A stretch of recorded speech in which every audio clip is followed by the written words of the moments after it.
Centre में भी और हरियाणा में वही हमारी भारत माता की धरती को बेच दिया है अपने पूंजीपतियों को। एक एक रुपया में लाखों लाखों एकड़ बेच लिए। जब लोग पूछते हैं, हम गांव में जाते हैं, शहर में जाते हैं, लोगों के यहाँ दुख में बैठने जाते हैं, लोग पूछते से 25 साल का, 30 साल का, 40 साल का नौजवान कैसे गुजर गया।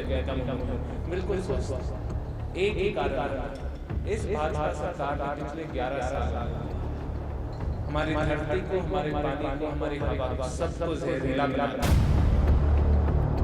जो वंदे मातरम गीत वो हम सबको, जो ये भारत माता के हम सब बच्चे हैं, उन सबको सम्मान देता है। आरएसएस को उससे दिक्कत थी, इसलिए उन्होंने कभी, आरएसएस ने, जनसंघ ने, बीजेपी ने वंदे मातरम को कभी नहीं अपनाया। आज वंदे मातरम पे हमारे हरियाणा विधानसभा में बात हुई। माननीय मुख्यमंत्री जी ने खुद बोला कि वंदे मातरम एक पवित्र गीत है। ये वो गीत है जो गाया गया था जब हमारे स्वतंत्रता सेनानियों ने बलिदान दिया हमारे देश की आज़ादी के। ये वो गीत है जो कांग्रेस पार्टी आज़ादी से पहले से अपनी हर CWC मीटिंग में प्ले करती, क्योंकि हमारी भारत माता हमारे देश की धरती को नमन देता है। वंदे मातरम हमारे देश के धरती के बारे में, जो बलिदान हुआ है उस धरती के लिए, उसके बारे में हर एक व्यक्ति, मेरी माता हो, कोई आदमी हो, कोई छोटा बच्चा भी, जो हम अपने देश के हित के लिए काम करना चाहता है, अपने देश के विकास के लिए काम करना चाहता है, ये उन सब के लिए एक गान है। और आज जैसे हम देखते हैं, इस भाजपा सरकार ने पिछले 11 साल में सेंटर में भी और हरियाणा में वही हमारी भारत माता की धरती को बेच दिया है अपने पूंजीपतियों को। एक एक रुपया में लाखों लाखों एकड़ बेच दिए। हमारी अरावलियों को डी नोटिफाई कर कर, उनको खोद कर, उनको उनकी माइनिंग कर कर बेच दिया। जहाँ जहाँ हमारे किसान, हमारे अन्नदाता अपनी फसल उगाते थे, अपना पेट भरने के लिए, देश का पेट भरने के लिए, उसको अक्वायर कर कर अपने पूंजीपतियों को रुपयों में बेच दिया है। लाखों करोड़ों की जमीन, जो हवा, जो हम सब हर एक प्राणी के लिए जरूरी होती, उसको इतना ज़्यादा प्रदूषित कर दिया। इतनी फैक्ट्रियाँ जिन पे कभी भी कोई स्क्रबर नहीं लगवाया जाता, कभी इन पर पोल्यूशन बोर्ड कोई नोटिस नहीं जारी करता। इतने सारे के सारे इल्लीगल तरीके से एयर पोल्यूशन बढ़ गया है पिछले 11 साल में। लेकिन इस भाजपा सरकार को इंटरेस्ट नहीं, क्योंकि जो सारे पोल्यूशन करते हैं ये पूंजीपति, वो या तो भाजपा सरकार को और भाजपा पार्टी को चंदा देते हैं, लीगली हो या इल्लीगली। उनके नेताओं को गाड़ियां देते हैं, घर देते हैं। और हमारा पानी, जो दुनिया में सबसे ज़रूरी, महत्वपूर्ण एक रिसोर्स, तेल से ज़्यादा, वो आज हमारे नदियों की आप हालत देखते हैं। यमुना की जो हालत आज भी है दिल्ली में, कोई एक मछली भी वहाँ मिल जाती है तो बहुत बड़ी बात होती है। कोई नहीं जी सकता, उसका पानी किसी चीज़ का इस्तेमाल नहीं हो सकता। जो गंगा है, माँ गंगा, जो हमारी माँ ब्रह्मपुत्रा है, सारी की सारी इतनी गंदी कर दी। इतनी फैक्ट्रियाँ, उनमें केमिकल, इल्लीगल केमिकल रिलीज़ करती है, यूरेनियम जैसे, फ्लोराइड जैसे। और वो सारा का सारा पानी जब हमारे अन्नदाता या तो फसल उगाने के लिए या हम पीने के लिए इस्तेमाल करते हैं, वो हमारे शरीर में जाती, हमें पॉइजन करती। जब लोग पूछते हैं, हम गांव में जाते हैं, शहर में जाते हैं, लोगों के यहाँ दुख में बैठने जाते हैं, लोग पूछते हैं सर 25 साल का, 30 साल का, 40 साल का नौजवान कैसे गुजर गया इतनी कम उम्र पे। बिल्कुल स्वस्थ। एक ही कारण आता है, इस भाजपा सरकार ने पिछले 11 साल में हमारी धरती को, हमारे पानी को, हमारी हवा को, सबको जहरीला बना दिया। लेकिन इस भाजपा सरकार इस किसी भी चीज़ के बारे में सोचती नहीं, किसी भी चीज़ के बारे में काम नहीं करती।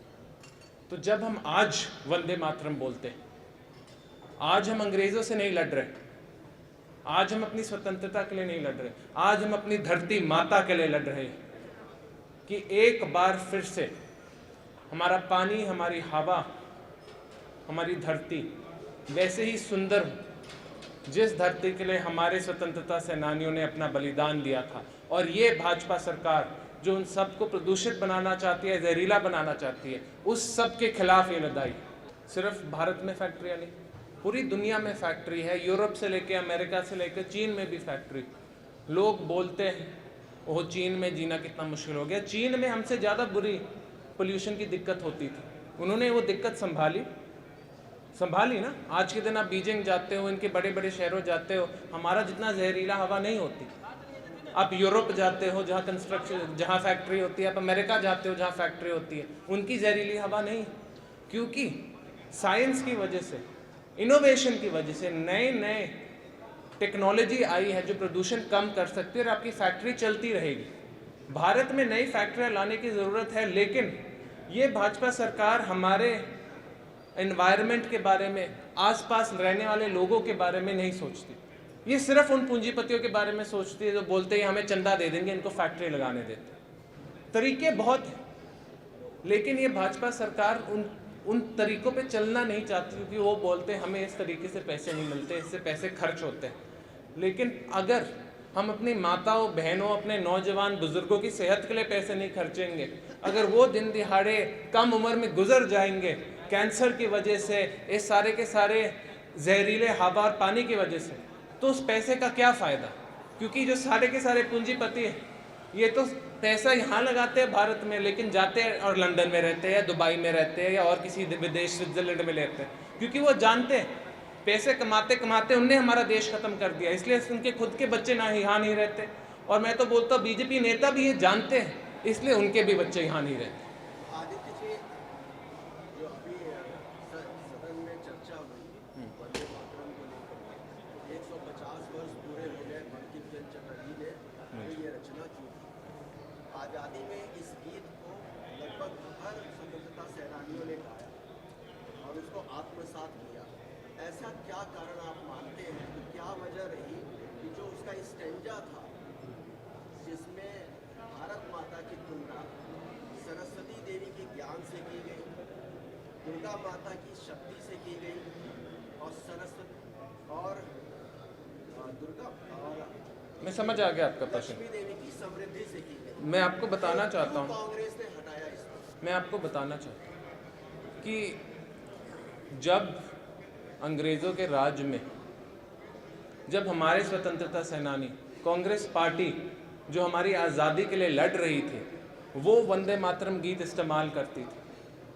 आरएसएस जो था, जो जनसंघ बना, फिर बीजेपी बना, और उनकी जो बड़ी ऑर्गेनाइजेशन आरएसएस है, उनके व्यक्ति कभी भी वंदे मातरम नहीं इस्तेमाल करते थे। उनको दिक्कत थी वंदे मातरम से, क्योंकि वो सारे के सारे इन अंग्रेज़ों की गोद में बैठे हुए थे। वो चाहते नहीं थे कि देश स्वतंत्र हो, वो चाहते नहीं थे कि हर एक व्यक्ति को, गरीब हो वो अमीर हो, वो एससी बीसी समाज का हो या जनरल समाज का, वो औरत हो या महिला हो, सबको एक वोट मिले, सबको उतना ही मान सम्मान मिले, सबको हक मिले। जो वंदे मातरम गीत, वो हम सबको, जो ये भारत माता के हम सब बच्चे हैं, उन सब को सम्मान देता है। आरएसएस को उससे दिक्कत थी, इसलिए उन्होंने कभी, आरएसएस ने, जनसंघ ने, बीजेपी ने वंदे मातरम को कभी नहीं अपनाया। अब जब भाजपा सरकार को एकदम याद आया है, 150 साल आगे हमें दिखाना पड़ेगा हमने अपनाया था, हमने सच्ची में अपनाया था। ये कॉन्वर्सेशन लोकसभा, राज्यसभा और अनेक विधानसभाओं में लेकर आ रहे हैं, लेकिन हम सबको सच पता है ये देश विरोधी, ये बीजेपी आरएसएस देश विरोधी स्वतंत्रता से पहले भी थी और आज भी रहेगी। ये चाहते नहीं कि गरीब आदमी, आम आदमी को वो हक मिले। वो चाहते नहीं हर आदमी, औरत, महिला, नौजवान को वो हक मिले। तो मैं बोलता हूँ हर एक मेरे भारतवासी से, हर एक मेरे हरियाणा वासी से, जब आप वंदे मातरम बोलो, याद रखिए ये हमारी भारत माता के, हम सब, हमारी भारत माता हम सब से प्यार करती। वो जाति नहीं देखती, वो धर्म नहीं देखती, वो ये नहीं देखती आप पुरुष हो या औरत हो। और ऐसे ही मैं आप सबसे विनती करता हूँ, हमारे ये वार्तालाप, ये हमारी डिबेट अलग अलग मुद्दों पर चलती रहेगी, लेकिन हम सबको एक हरियाणा होने की, एक भारतीय होने की, एक हिंदुस्तानी होने की एकता बनाए रखनी। वही हमें हिंदुस्तान बनाता है, वही हमें देश का सबसे बड़ा लोकतंत्र बनाता है।